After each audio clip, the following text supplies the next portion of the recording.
My, what manner of place is this? A path to redemption? Or a road to damnation? Hard to say, for your journey is just beginning. What would suit the occasion? The words to a lullaby, perhaps. The mouse smiled brightly. It outfoxed the cat. Then down came the claw. And that, love, was that. They do know how to write them in Cormier, don't they? Well met, I am Raphael. Very much at your service. It's not every day one meets such a cavalier sinner as yourself. A true, bloody pleasure.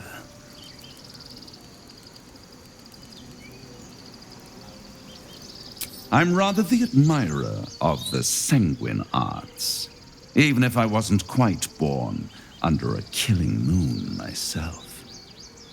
Shall we withdraw? We have much to discuss, to our mutual satisfaction. This quaint little scene is decidedly too middle of nowhere for my tastes. Come.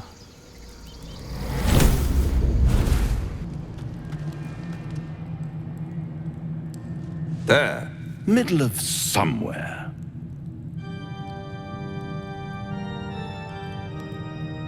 The House of Hope, where the tired come to rest and the famished come to feed lavishly. Go on, partake, enjoy your supper. After all, it might just be your last. Call it a ninth sense.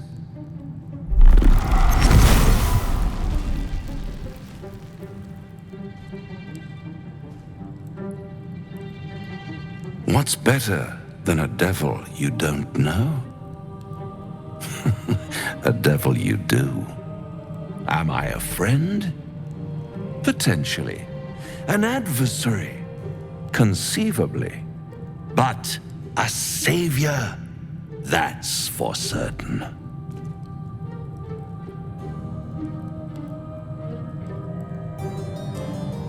Because my compassion is boundless.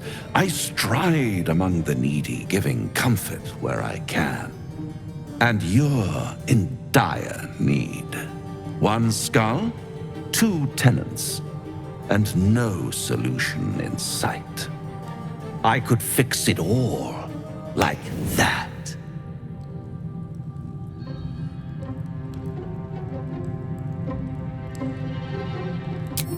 Take all the time you need, but make up your mind before you're counting down with tentacles. Try to cure yourself. Shop around. Beg, borrow, and steal. Exhaust every possibility until none are left. And when hope has been whittled down to the very marrow of despair, that's when you'll come knocking on my door. Hope. Such a tease.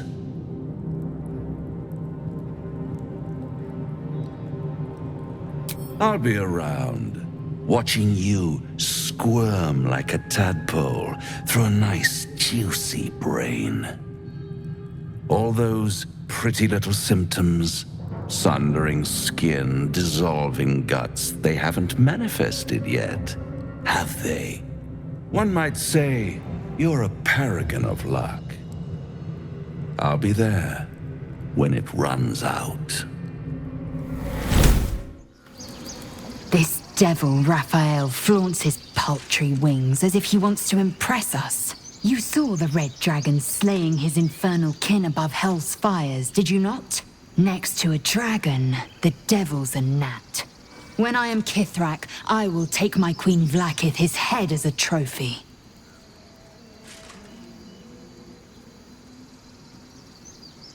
Githyanki Knights, the riders that chase the Nautiloid. They are the commissars and enforcers of my Queen Vlaakith's will. Vlaakith bestows no greater honor. To wield a Kithrak's silver sword is my destiny. I will earn my Queen's favor, and I will conquer every layer of hell should she command it.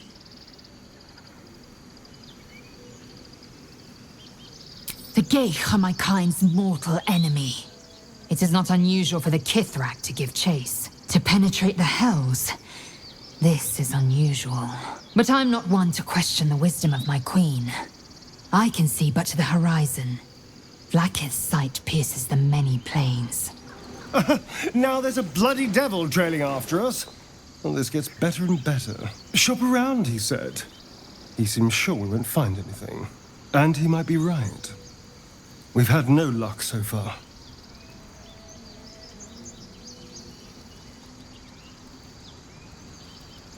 If we don't know what we're walking into, that bridge will collapse under us. The devil has a plan. He's playing with us. He reminds me of, well, someone I used to know. Someone I like to play with people. Creatures like them don't play games unless they know they can win.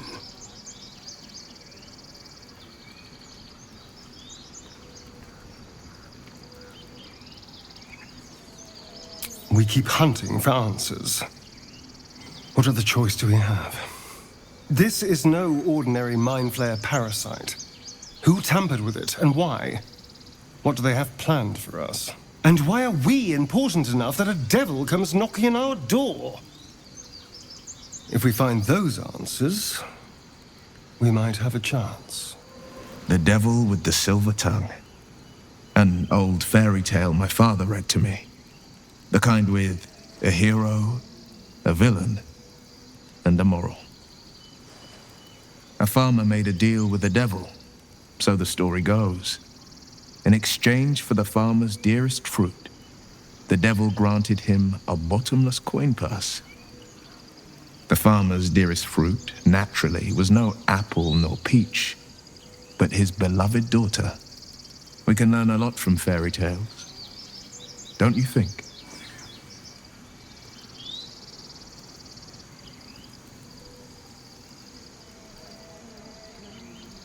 Refuse him no matter how tempting the offer, no matter how delicious the feast he lays out for you. The cost's always too great.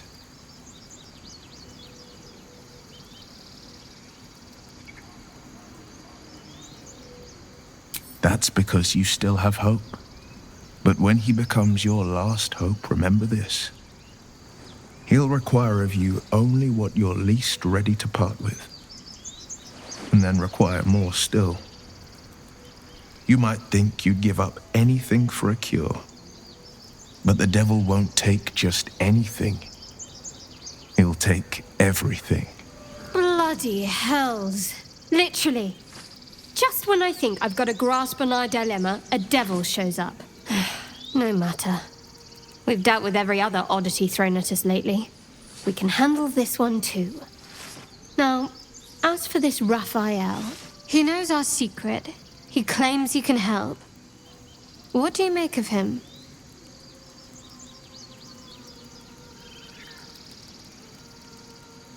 Anticipation. She is testing me somehow.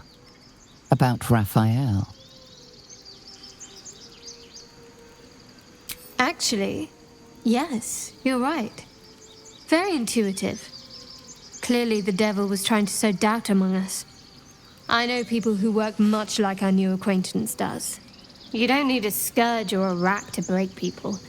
Fear and self-doubt is sufficient. When actual pain comes, the victim's already done the heavy lifting for their torturer. There were no right answers with that devil. He was toying with his food, us.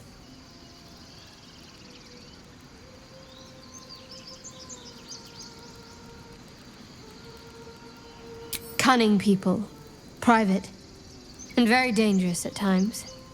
Perhaps you'll meet them one day.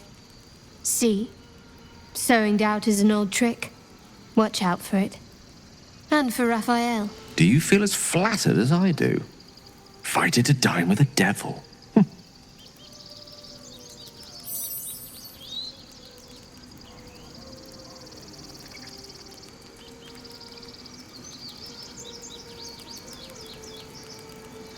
Believe me, that was a devil's equivalent of serenades and roses. Don't let his bluster fool you. All that talk of desperation merely illustrates his own. I think he wants something from us, badly. And in that knowledge lies our opportunity.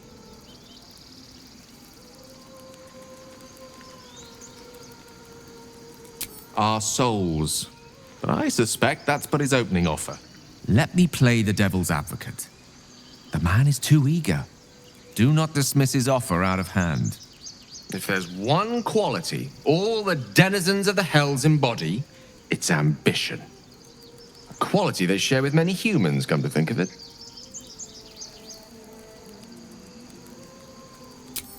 I'm in the foggiest. But, based on the evidence before us, we can make certain deductions as to why he sought out our merry band. Fact one, there's something very strange and very powerful about our tadpoles. Fact two, a devil offers to take it away. Devils aren't known to aid mortals out of simple kindness.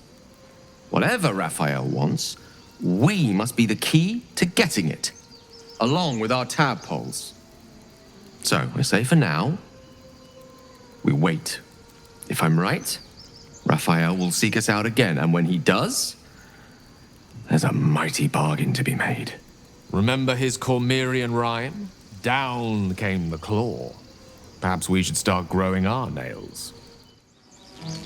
It hurts! It hurts! Please, make it stop!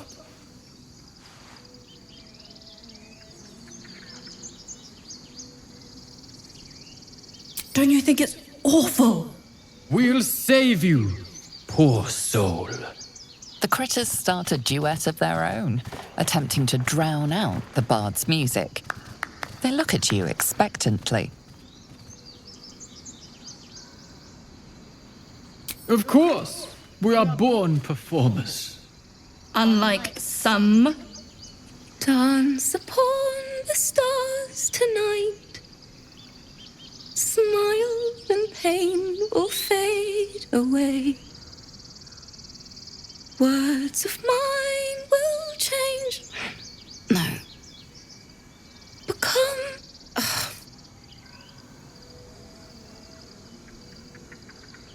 Change? No. Damn it!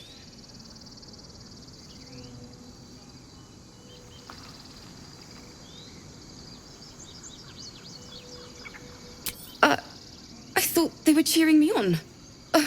Even animals think I'm terrible. I want to finish this song, but I can't.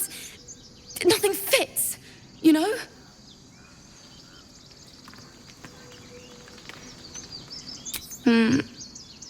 It can't hurt. I have an extra lute, if you want. My teacher, Lihala. She loved dancing.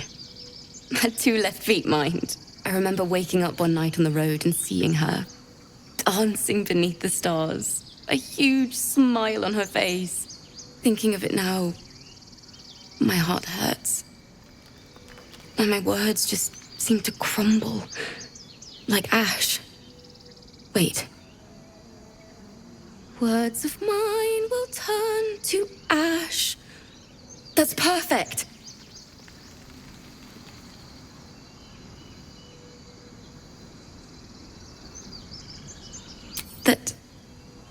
That it's okay. That I'll be okay. And thank you for everything.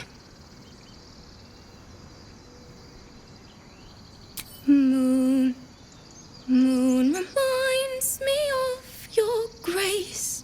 All the love I can't repay. Wait.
Dance upon the stars tonight. Smile and pain will fade away. Words of mine will turn to ash when you call the last light down. Moon reminds me of your grace. All the love I can't repay. Rest and know that I will pray. Farewell, my dear old friend.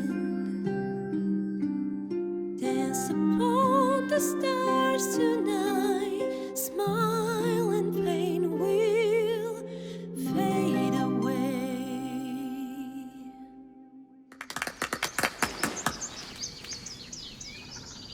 Sorry.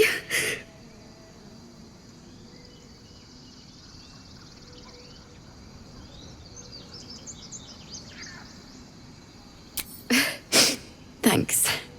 That's the first time I've played since Lihala died. My teacher. She was playing her lute. We didn't hear the gnolls coming. There was so much blood. I can still smell it.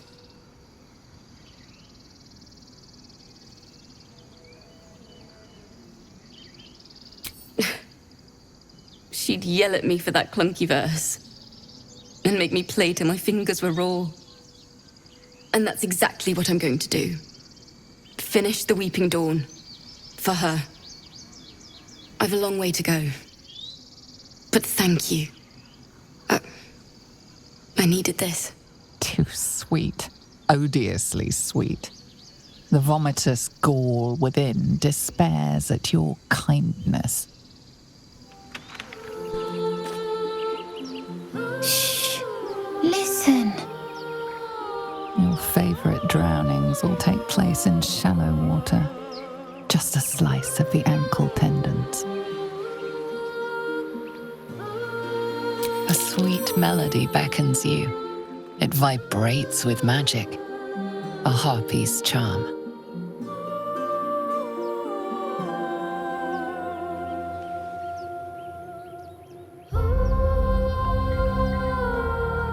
The suffocating yearning suddenly fades as the spell breaks. You are free.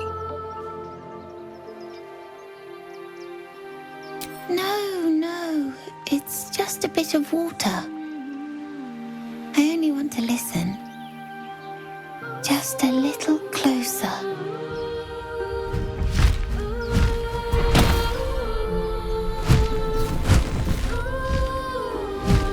Yes, everything's gonna be fine once I get there.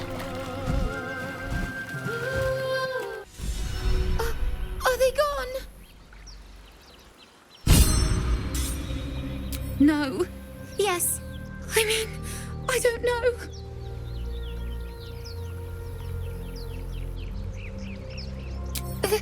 That's what the voice said. I almost got to the nest, but the singing. I need to get back. Mole will be so mad. Wait, you should meet Mole. She'll be grateful you helped me. Find a boy called Donny.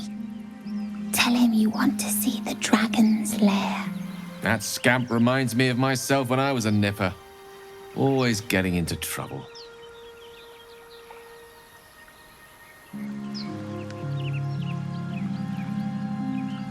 And worse. One time, my parents denied me a kitten, so I summoned myself a Tressim. Ah, dear old Tara. Beautiful creature. Benefits of a wizard's education, you see. Of course, my considerable talent didn't hurt either. Well, that depends on who you ask, I suppose. I may have summoned things rather more exotic than a winged cat.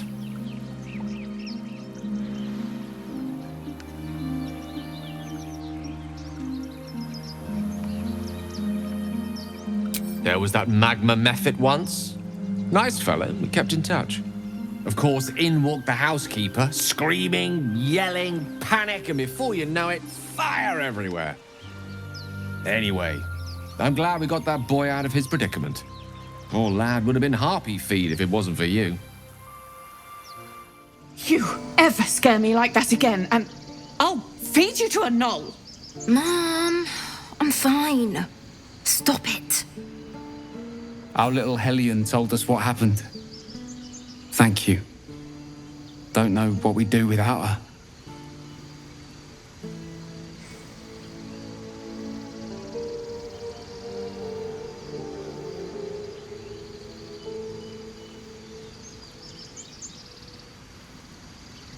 Yeah.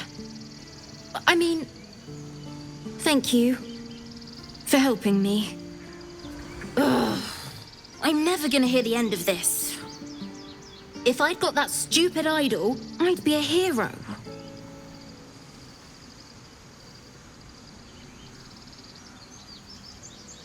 A heroic thief? Mum? Dad? Mole? They all would have been so impressed. Mole said we had to do something, because the old folks weren't doing anything. They were talking when the druids were getting ready to throw us out. Why can't we just stay in until it's safe? Used to think the goblins would kill us the second we set foot outside. But after hearing what you did at the gate, well, I still think they'll kill us. But at least we can put up a fight.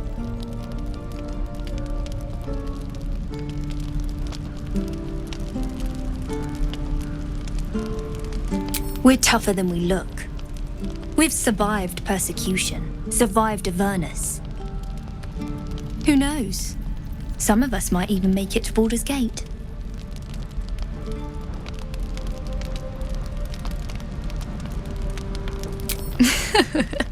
There's optimism and then there's stupid, hun. Plenty of us fell to monsters already. I don't see the rest of us lasting long out there. But if you're so sure we will, why not put a little gold on the line?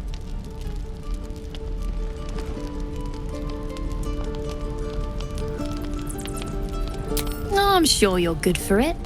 Just leave the gold on my corpse. After seeing you at the gate, I'm sure you'll last longer than us. Excellent.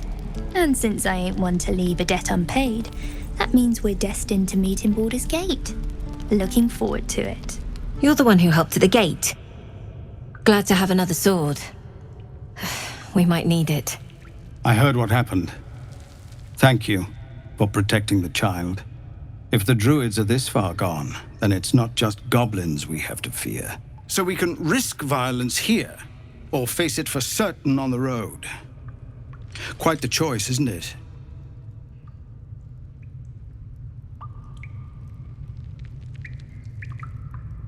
You saw what they were willing to do to a child just for trying. It's Korga's influence. Without her twisting things, I believe the druids might see sense.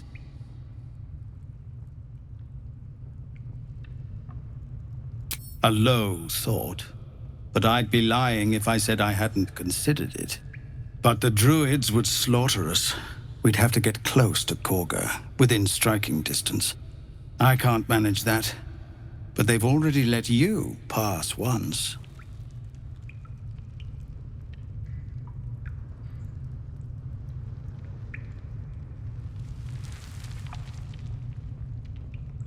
It doesn't sit well with me either. But to get these people to safety, there's nothing I won't do. You'd be well rewarded for the risk. But if that won't sway you, there's nothing more to discuss.